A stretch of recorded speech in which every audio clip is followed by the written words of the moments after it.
मेरे प्यारे विद्यार्थियों, जय श्री राम।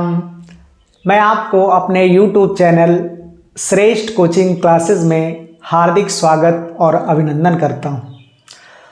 आज मैं आपको हाई स्कूल अर्थात कक्षा 10 की गणित की संपूर्ण तैयारी करवाने वाला हूं। मैं फिर से एक बार कहना चाहूँगा कि यदि आपने मेरी वीडियो क्रमबद्ध तरीके से देखी तो मैं फिर से एक बार वादा करता हूं कि 100% नंबर लाने से आपको कोई नहीं रोक सकता है। तो आइए इस क्लास की शुरुआत पहला चैप्टर अर्थात वास्तविक संख्याएं से करते हैं। तो हम देखते हैं वास्तविक संख्याएं क्या होती है। चैप्टर का नाम है वास्तविक संख्याएं अर्थात रियल नंबर। अब वास्तविक संख्याएं किसे कहते हैं, कैसे बनी संख्याएं? देखिए, वास्तविक संख्याएं उसे कहते हैं ऐसी संख्याएं जिनका वर्ग करने पर धनात्मक संख्या प्राप्त हो, वास्तविक संख्याएं कहलाती हैं। कैसे धनात्मक संख्या प्राप्त हो, मैं क्रमबद्ध तरीके से आपको कौन सी संख्याएं होती हैं इसके बारे में भी बताने वाला हूं और कैसे धनात्मक होती हैं ये भी देखे समझाने का प्रयास करता हूं। देखिए, जैसे हमारी प्राकृतिक संख्याएं होती हैं। अब प्राकृतिक संख्याएं क्या होती हैं?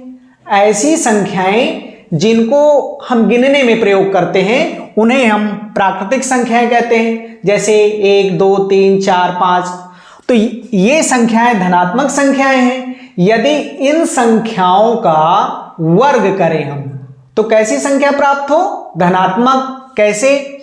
जैसे हम एक प्राकृतिक संख्या ले लें, 1 ले लें। 1 का यदि आप वर्ग करोगे तो क्या प्राप्त होगा? +1 ही प्राप्त होगा। यदि हम 2, 3 कुछ भी ले लें, जैसे 3 ले लें, 3 का यदि आप वर्ग करोगे तो भी क्या प्राप्त होगा? +9 ही प्राप्त होगा। यदि हम 4 ले लें, 4 चौको 16। कहने का मतलब यदि हम प्राकृतिक संख्याओं का वर्ग करते हैं तो हमें धनात्मक संख्याएं ही प्राप्त होती हैं। ठीक है, हम पूर्ण संख्या की बात करते हैं। पूर्ण संख्या क्या होती है? ऐसी संख्याएं यदि हम प्राकृतिक संख्याओं में 0 को शामिल कर लें तो वो जो संख्याओं का समूह बनता है उसे हम पूर्ण संख्या कहते हैं। पूर्ण संख्याओं में भी 0, 1, 2, 3 पूर्ण संख्या की शुरुआत 0 से होती है और प्राकृतिक संख्याओं की शुरुआत 1 से होती है। इनका भी यदि हम वर्ग करेंगे तो कैसी संख्या प्राप्त होंगी? धनात्मक ही प्राप्त होंगी। कोई भी आप संख्या ले लो, धनात्मक ही प्राप्त होंगी। ठीक है, पूर्णांक संख्याओं की बात करें। पूर्णांक संख्याएं क्या होती हैं? ऐसी संख्याएं जो धनात्मक भी हो, ऋणात्मक भी हो, शून्य हो, ऐसी संख्याएं हम पूर्ण संख्या कहते हैं। अब पूर्ण संख्याओं में जैसे हम -2 ले लें, ये एक पूर्ण संख्या है। इसका यदि आप वर्ग करते हो तो क्या आएगा? +4 आएगा। जैसे हम -5 ले लें, इसका भी वर्ग करोगे तो क्या आएगा? 25 आएगा। ये भी पॉजिटिव संख्या है। ठीक है, हम यदि सम संख्या की बात करें, सम संख्या जैसे 2, 4, 6, 8, 10 ऐसी संख्याएं जो 2 से विभाजित हो जाती हैं वो सम संख्याएं कहलाती हैं। जैसे हम 6 ले लें, 6 का यदि आप वर्ग करोगे तो 36 आएगा और ये भी क्या है? धनात्मक संख्या। जैसे हम 8 ले लें, ये भी सम संख्या है। इसका भी यदि वर्ग करेंगे तो 64 आएगा। ये भी क्या है? धनात्मक संख्या है। इसी प्रकार यदि हम विषम संख्या ले लें, विषम संख्या क्या है? जो 2 से ना विभाजित हो उसे क्या कहेंगे? विषम संख्या।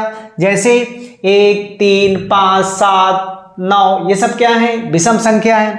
जैसे हम 3 ले लें, एक विषम संख्या है। इसका भी वर्ग करेंगे यदि तो क्या प्राप्त होगा? 9 प्राप्त होगा। अर्थात कोई भी आप संख्या ले लीजिए, जैसे 7 हमने ले लिया, ये भी एक विषम संख्या है। इसका यदि आप वर्ग करेंगे तो 49 प्लस की संख्या प्राप्त हो रही है। ठीक है, यदि हम भाज्य संख्याओं की बात करें, भाज्य संख्या क्या होती है? जो स्वयं और 1 के अलावा किसी दूसरी संख्या से कट जाए उसे हम भाज्य संख्या कहते हैं। जैसे भाज्य संख्या में आप कुछ भी ले लीजिए, जैसे 9 हमने ले लिया, एक भाज्य संख्या है। इसका यदि आप वर्ग करेंगे तो 81 प्राप्त होगा। ये भी पॉजिटिव संख्या प्राप्त हो रही है। कोई भी संख्या ले लो आप। अभाज्य संख्या जैसे 2, 3, 5, 7, 11, ये सब अभाज्य संख्या है। अभाज्य संख्याओं में जैसे हम 3 ले लें, इसका वर्ग करेंगे तो 9 आएगा। 5 जैसे ले लें, इसका भी वर्ग करोगे तो 25 आएगा। कहने का मतलब जितनी भी हमने अभी तक संख्याएं ली, यदि आप उनका वर्ग करते हो और यदि धनात्मक संख्या प्राप्त होती है तो ऐसी संख्याओं को क्या बोलेंगे? ऐसी संख्याओं को वास्तविक संख्या बोलते हैं। जैसे परिमेय संख्या है, आप इसको भी ले लीजिए। परिमेय संख्या क्या होती हैं? ऐसी पूर्णांक संख्याएं जिन्हें हम p/q के रूप में लिख सकें, जहां q does not equal to 0, उसे हम परिमेय संख्या कहते हैं। जैसे हमने 1/2 ले लिया, इसका जब आप वर्ग करोगे तो 1/4 प्राप्त होगा और ये भी एक धनात्मक संख्या है। जैसे 1/4 ले लिया, इसका भी वर्ग यदि आप करोगे तो क्या प्राप्त होगा? 1/16 प्राप्त होगा। ये भी क्या है? एक धनात्मक संख्या है। अब हम अपरिमेय संख्याओं को ले लेते हैं। अपरिमेय संख्याएं क्या होती हैं? जो परिमेय नहीं है वो अपरिमेय होती हैं। जैसे √3, इसका वर्ग करेंगे यदि आप तो √3 का वर्ग करने पे 3 प्राप्त होता है। √3 का यदि आप वर्ग करोगे तो √3 प्राप्त होगा। √5 का वर्ग करोगे तो 5 प्राप्त होगा। ये भी क्या है? धनात्मक संख्या है। शायद अब आपको समझ में आ गया होगा कि वास्तविक संख्याएं किसे कहते हैं। मैं एक बार परिभाषा को एक्सप्लेन करता हूं। जैसे ऐसी संख्या मतलब ये संख्याएं, ऐसी संख्याएं जिनका वर्ग करने पर, स्क्वायर करने पर धनात्मक संख्या प्राप्त हो, पॉजिटिव संख्या प्राप्त हो, वास्तविक संख्याएं कहलाती हैं। जैसे मैंने ये सारी संख्याएं ली, जितनी भी संख्याएं मैंने ली, इनका यदि मैं वर्ग करता हूं तो मुझे धनात्मक संख्या प्राप्त होती है। तो ये सब संख्याएं क्या कहलाएंगी? ये सब वास्तविक संख्याओं के अंतर्गत आती हैं। यदि मैं एक संख्या और ले लूं, जैसे मैं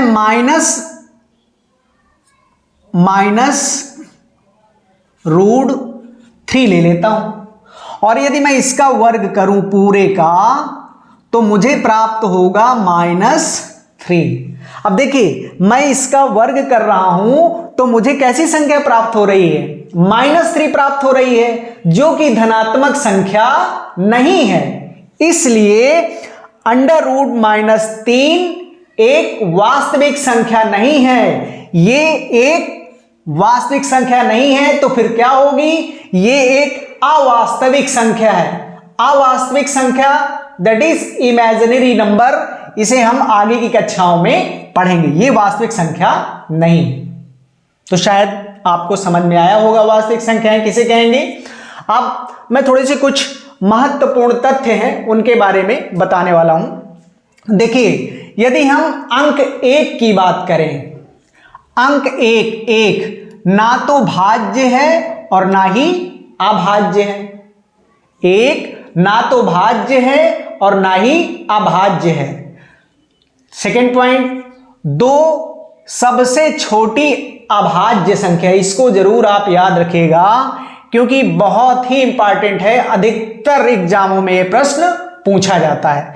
2 सबसे छोटी अभाज्य संख्या है तथा एकमात्र सम अभाज्य संख्या है। सम संख्याओं की शुरुआत 2 से होती है और 2 ही एकमात्र ऐसी संख्या है जो क्या है? अभाज्य संख्या है। एकमात्र सम अभाज्य संख्या 2 है।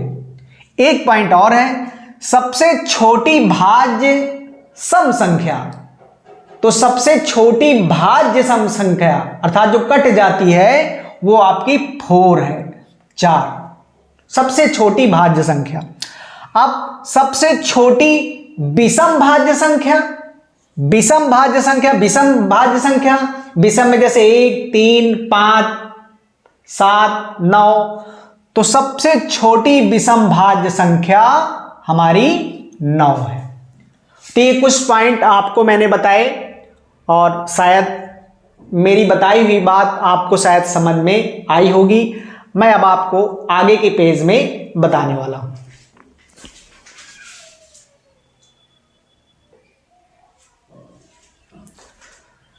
शायद आप वास्तविक संख्याओं के बारे में समझ चुके होंगे।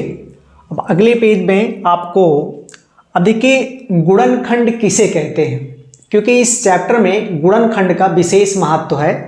तो गुणनखंड किसे कहते हैं?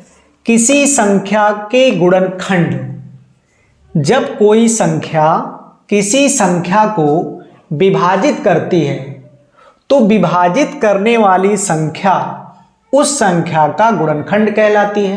कैसे? जैसे मैं संख्या ले लूं 15, तो 15 को 3 विभाजित करती है, 3 पचे 15, और 5 भी विभाजित करती है, 5 तेई 15। तो 15 के 3 और 5 गुणनखंड है, क्योंकि 15 एक संख्या है और इस 15 को 3 और 5 विभाजित करती है, तो 15 के 3 और 5 गुणनखंड है। इसी प्रकार यदि हम 48 ले लें तो 48 के जो गुणनखंड हैं 2 2 2 2 3, अर्थात इस 48 को 2 विभाजित करती है। तो ये आपके क्या हो जाएंगे? आप इस पे ये भी लिख सकते हैं 4 से भी डिवाइड, 2 से भी डिवाइड करेगी, 4 से भी डिवाइड करेगी, 6 से भी करेगी, 8 से भी करेगी, 12 और आपका 16, इसके बाद 24, 48। तो ये जो संख्याएं लिखी हुई हैं इन संख्याओं से 48 विभाजित हो जाती हैं, अर्थात ये जितनी भी संख्याएं लिखी हुई हैं ये सब इसकी क्या कहलाएंगी? गुणनखंड कहलाएंगी। देखिए जैसे इस 15 है, इसमें 15 भी 15 को काट देगा, अर्थात ये 15 भी इसका गुणनखंड हो जाएगा। जैसे 225 ये भी बहुत सारी इसके गुणनखंड हो जाएंगे, मैंने इतना लिख दिया है, आप निकाल सकते हो। अर्थात 225 किस किस संख्या से विभाजित हो जाती है वो क्या कहलाएंगे? उसके गुणनखंड कहलाएंगे। जैसे ये आपका 3 से भी कट जाएगी, 5 से भी कट जाएगी, 25 से भी कट जाएगी, ये आपके क्या हो जाएंगे? इसके गुणनखंड कहलाएंगे। अब देखिए इस गुणनखंड के आगे की कड़ी में एक है गुणनखंड वृक्ष। अब ये गुणनखंड वृक्ष क्या होता है?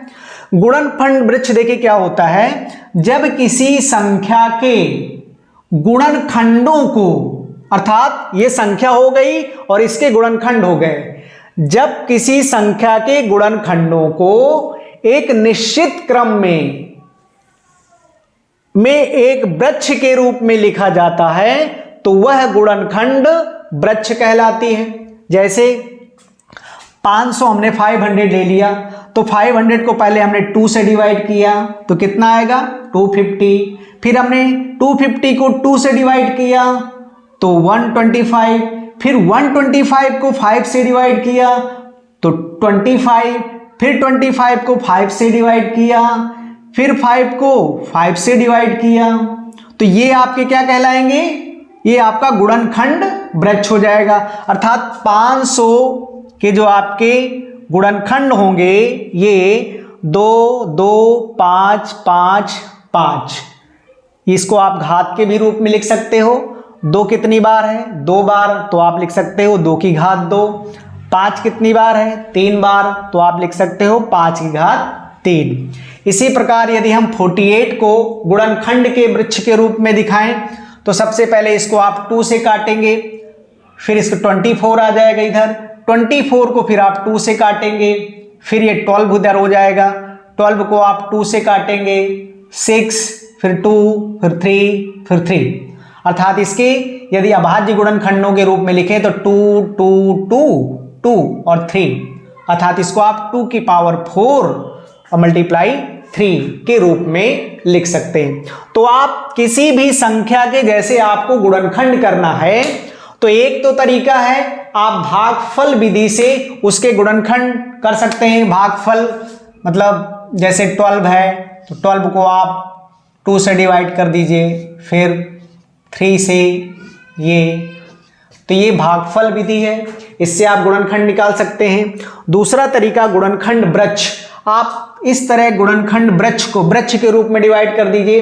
ये जो गुणनखंड वृक्ष है ये किसी भाज्य संख्या को अभाज्य संख्या के गुणनखंड के रूप में निरूपित करता है। आप कोई भाज्य संख्या ले लीजिए, उस भाज्य संख्या को आप इस तरह डिवाइड करेंगे तो ये आपको इधर अभाज्य संख्याओं के रूप में निश्चित क्रम में दर्शा देती है, तो इसे हम कहेंगे गुणनखंड वृक्ष। अब आगे की कड़ी में मैं आपको अंकगणित की जो साधारण प्रमेय है उसके बारे में अगले वीडियो में बताने वाला हूं। धन्यवाद।